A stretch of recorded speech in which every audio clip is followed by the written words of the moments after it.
It's been difficult to write this third and final part of my tale. Honestly, no matter how I try to write it, nothing truly conveys what I've come to experience.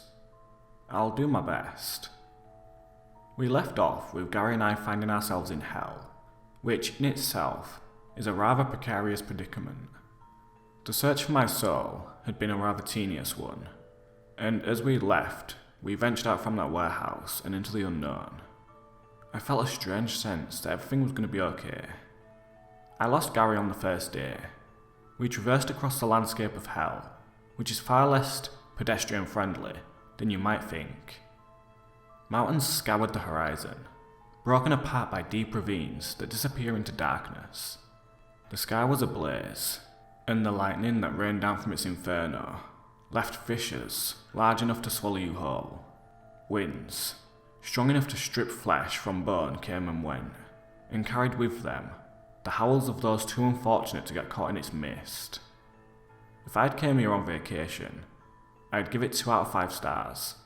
We crawled and stumbled across a cliff face overlooking a vast expanse of land that stretched farther than the eye could see.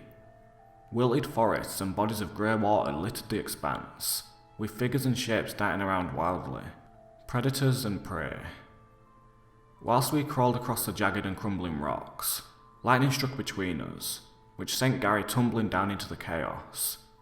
He cupped his genitals the entire fall as he rolled and collided with stone, so that was kinda lame. I managed to reach the end of the cliff face, only to find myself staring outwards at another stretch of horrors and obscenities. I was getting the impression that there wasn't a great deal of aesthetic variance in hell. I silently wished Gary the best of luck, and continued onwards. I didn't really have a plan in mind. Hell, as far as I knew, could be infinite in size, and the likelihood of just stumbling upon my soul could be less likely than 2 grains of rice adrift at sea bumping into each other. The only thing that was fueling my soulless being was a pure sense of annoyance at the entire ordeal. I had faced a great deal of inconvenience thus far, and didn't want to admit that I'd wasted the better part of a week. I eventually found myself a quaint little cavern overlooking what I'm pretty sure was an ocean of feces, which I decided to use as a temporary retreat from the dreary horrors of hell. I folded my jacket into a pillow and sat down to enjoy some quality me time, where I could recoup and gather myself. I'd get some rest until morning, maybe lead a one-man search party for Gary, and plan my next course of action. I was relatively certain, by the end of the next day, I'd be well on my way home and be able to put the entire thing behind me. I was in hell for over 6 months. Less than an hour after settling down in my hellscape abode, I found myself being awoken with a spear inches from my face. Well, I remember thinking, this is interesting. The man who held the spear was nothing but skin pulled tightly over thin bones. His eyes sunken deep into the skull, and his lips well receded, revealing his broken and blackened teeth. Coating his skin was a mixture of bodily mutilations and tribal paint that I sensed were largely a fashion choice. Behind him stood others, similarly styled and equally deranged. Never having been a fight my way out kind of lad, I pretty much surrendered on the spot. Before I could protest the necessity of it all, I found myself bound by wrists and dragged from my dwelling, poked and prodded with sticks and stones along the way. Outside of the cave stood what I could only describe as a Roman hellish gypsy brigade. Strange horse-like creatures pulled along obscene carts built from bone and skin. Behind each of them lay a trail of poor souls bound the same as I, connected in a train and pulled behind each of the carts. My captors had innumerable friends, all of which marched and chanted and yelled crazily, taunting the prisoners as they went. I was attached to the back of one trail, and the gypsy brigade moved onwards with me in tow. I don't know how long we marched for. Hell had no day or night cycle, no change in season, and certainly no calendars. I marked the passing of time as best I could. The only real judge I had was the growth of my hair and beard. I had long since accepted that it would take me at least 3 months to grow out what I could potentially describe as a semi-successful beard, and whilst I was pulled along across hell, I went from clean-shaven to Santa Claus. We would march day in and day out, resting only for a few sparing hours for whatever rest we could get before being dragged along again. We were fed filth-coated balls of a gruel-like substance that I'm pretty sure the horse creatures excreted. I've never been a picky eater, but it took a few days before I even dared dip into the putrid mixture. I won't go into too much detail about my time captured in hell. Truthfully, every day brought a new nightmare, each one grimmer, each one more horrifying than the last. We were led through ceaseless valleys that held grand pits of the damned, who writhed in their own misery. We trekked through deep caverns that burrowed into the earth, where spider-like creatures, the size of mammoths, roamed in numbers unknown. When we reached an ocean, boats were assembled, and we sailed through storms across oceans of shit and blood and bile, bearing witness to indescribable beasts whose lengths could span cities as they erupted upwards from the water depths, bringing with them a bellowing cry that could deafen ears.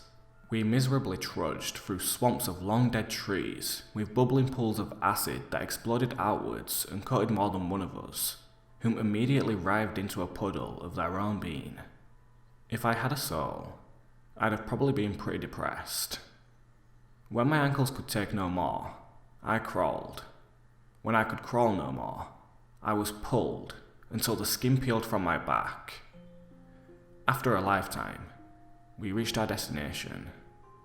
We were pulled into a grand encampment, a city of skin-forged tents and raging bonfires. Spikes adorned with severed heads were littered like streetlights, discarded bones laying like trash. Tribal savages roamed and sung and chanted and danced in every direction. It wasn't really my kind of scene. Various other caravans were unloading their own hordes of captives, all lined up and chained like dogs. Forced to my knees, I was made to join them. We were left there to rot.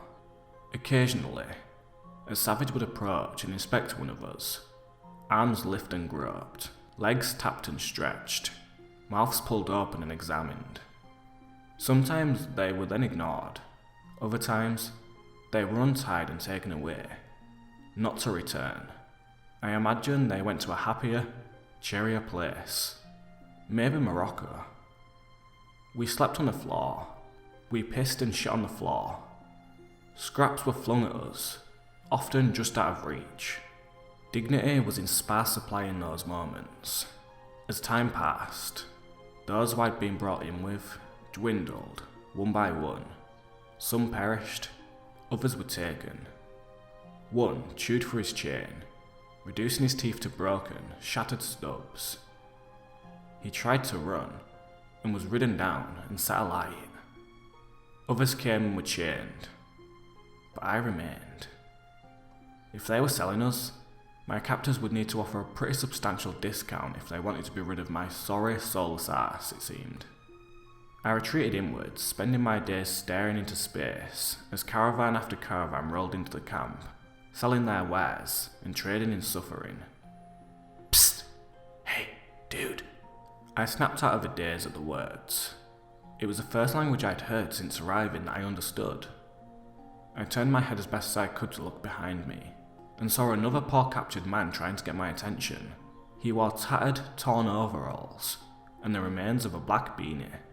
Oh, hey Dave. Hey, it's you. Remember me? I opened the portal and got us here. Fun times, right? Crazy times. So how have you been? Dave had seen some better days. Ragged, ginger curls hung down from his beanie, matted like a dog. His face was battered and bruised, and he looked as though he's not eaten in a week. Oh, and he had one eye now. Or did he only have one eye already? I couldn't remember. Oh, I'm not bad myself. Did some sightseeing, worked on my calves, got a bit of a tan. Oh, and I'm pretty sure I'm a slave now, which is something. You got your soul back though, right? Man, look at this place. Crazy stuff, am I right? I realised that I didn't like Dave very much. Nope, still soulless. I guess that's kind of been a blessing, really. Puts things into perspective. Really?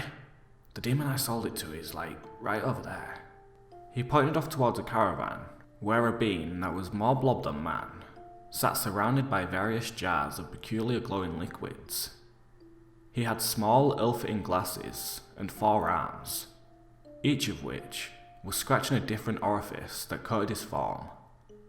The caravan was coated in ornate, ancient jars that each radiated a small flicker of light. Each one had a name, and each one seemed to be vibrating furiously, causing a rattle to the cart. Yeah, that's the guy. I found him not long ago after we wound up here.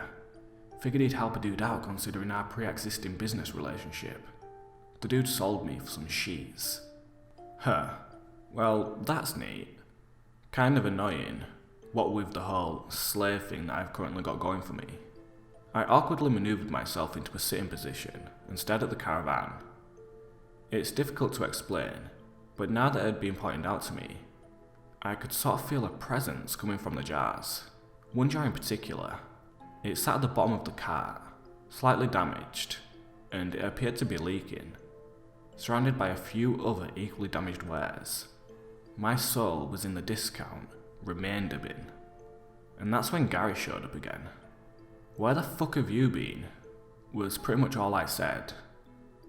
I sat there, bound and chained, and displayed like a piece of damaged fruit, staring at my spectral companion that I hadn't seen in what felt like a better part of a year. My hair was wild, my beard and skin coated in all sorts of filth. My jeans had, at best, a week left of decent use in them. My wrists were cut to the bone from my restraints, but I wasn't the only one who had a change of appearance. Gary wore a hat now. More of a crown, actually. It looked to be made of bones and twigs. His once perpetually disgruntled expression had softened, seeming sunken with a hint of sorrow.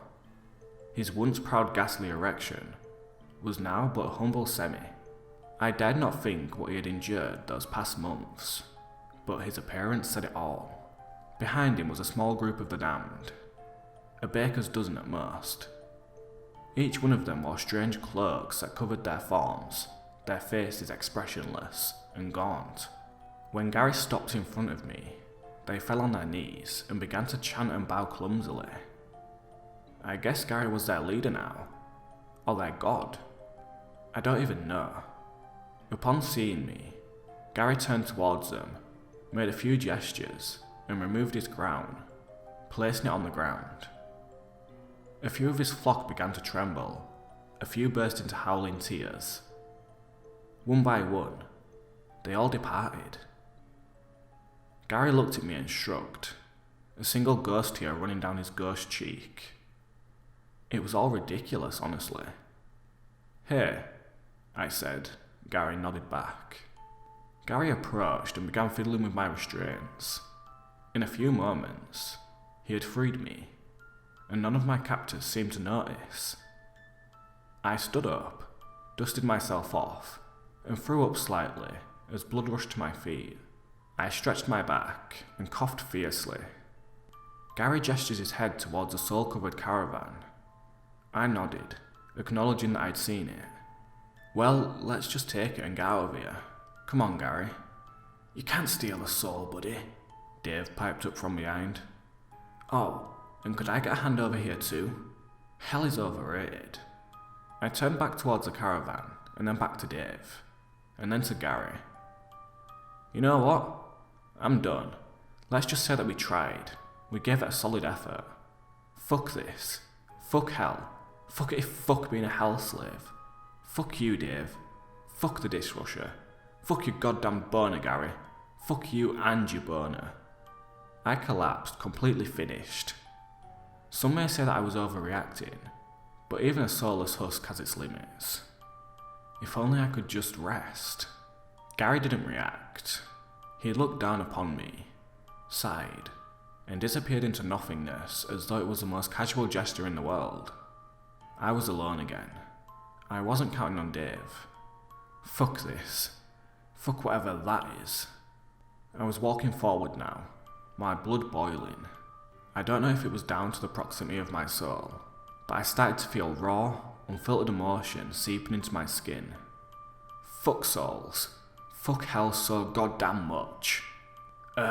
Dude, a little help. Dave's voice faded into the background.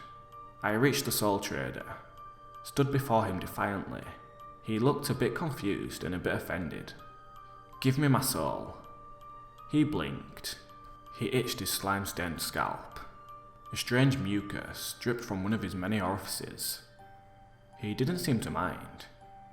He spoke back in a broken tongue, and then turned away. Give me my damn soul. Don't be a douche. I reached forward and grabbed the jar that was calling to me. It was called to touch, and felt far lighter than it should have. The blob guy looked at me, his eyes going wide. He pointed with all 4 arms and all 20 fingers, yelling. The savages around the encampment had begun to take notice. They muttered and whispered between one another, and began to approach and encircle me. I took steps backwards, gripping the jar close to my chest, like a child grasps a pillow. Look, things might have gotten a little heated, granted. Now, if you just let me walk away with my soul, we can put all this behind us. A spear flew in my direction, missing my skull by mere inches. Now that was completely uncalled for. I ran. I don't know where I planned on running to, but it felt like the best option at the time. I passed Dave as I went, and shot him the kind of look that said, "Sorry about leaving you in hell. Oh, and fuck you." I left the encampment at full sprint, the savages quickly in pursuit. Nothing but open valley stretched around, the sky still burning and raging, and my feet aching and my heart pounding. My brow dripped sweat, my fingers trembled. I was not letting go of my soul. I fell, hard. I slipped down a small ravine, landing flat on my back. The jar flew off in an unknown direction. I felt a warm liquid trickle down my leg. I'll say it was blood, but it was probably urine. The hell savages were on me in no time. They circled like sharks, weapons outstretched. One of them carried a flaming torch, another carried a barbed whip. I sensed my plan had failed miserably. I spat out dirt. The jar was a few feet away from me.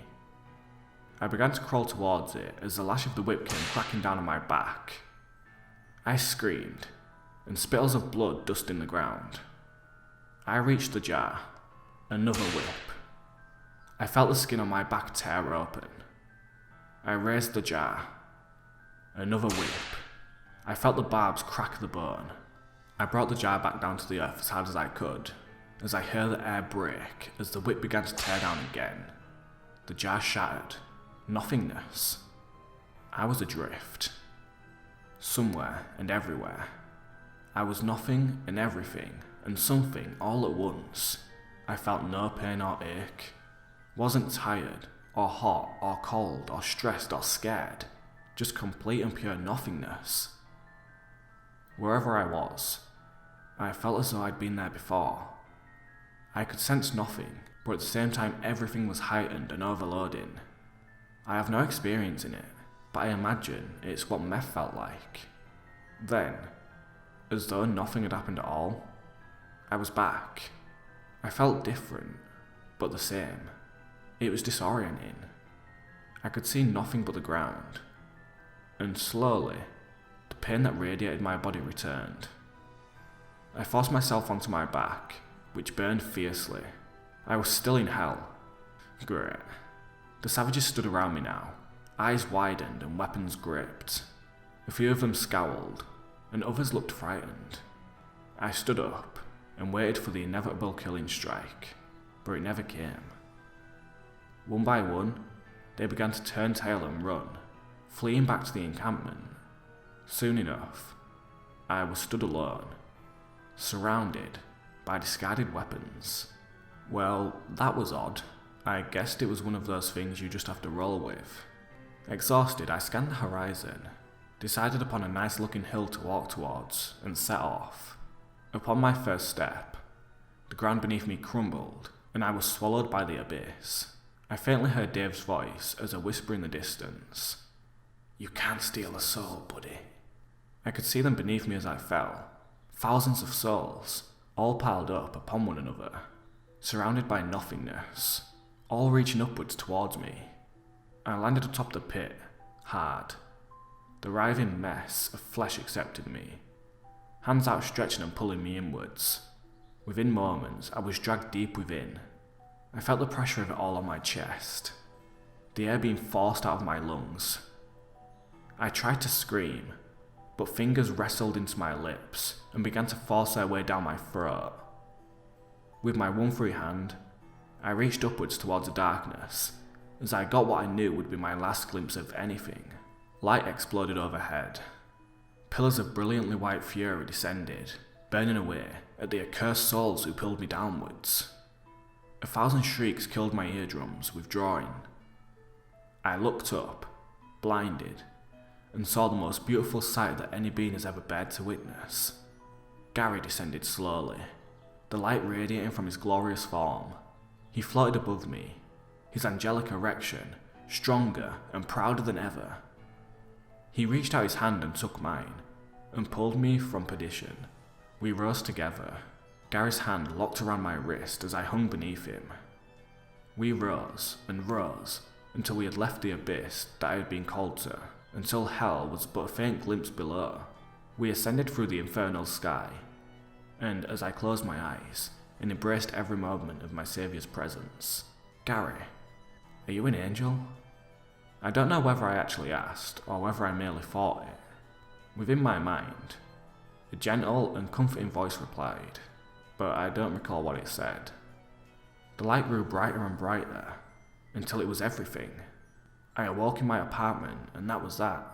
It turns out I was in hell for about a day and a half, which is mildly frustrating. I'm pretty sure I have my soul back now, which is cool. I don't feel as empty anymore. I still have the dishwasher too. I'm not really sure what to do with it. I guess I'll just sell it for scrap or something. I can dream again now. I must have slept for the better part of 3 days after my return. I'm not really sure what to make of the experience. I guess it'll take some time to piece everything together and come to terms with what I experienced, if it's at all possible. I don't see the dead anymore either. The streets are once again only occupied by the living and the homeless. And yes, that includes Gary as well. But that's okay though, I suppose. I won't forget what he did, even if I don't quite understand it. I think he's still here. Every now and then, I'll catch a glimpse of something in the corner of my eye. Something that looks a hell of a lot like a disembodied penis. And I find comfort in that. He's my friend. It's kind of a shame about Dave though. Well, anyway guys, that's the final part of I sold my soul for a used dishwasher and would like it back. I would like to give a big shout out to PeteTheSeed for allowing me to read these stories for a video. Make sure you check them all out if you want to actually read it for yourself. If you have any stories of your own which you would like to have shared, then please make sure to contact me, link in the description, and you may be featured in a future video. But other than that, I hope to see you soon, and I'll speak to you later.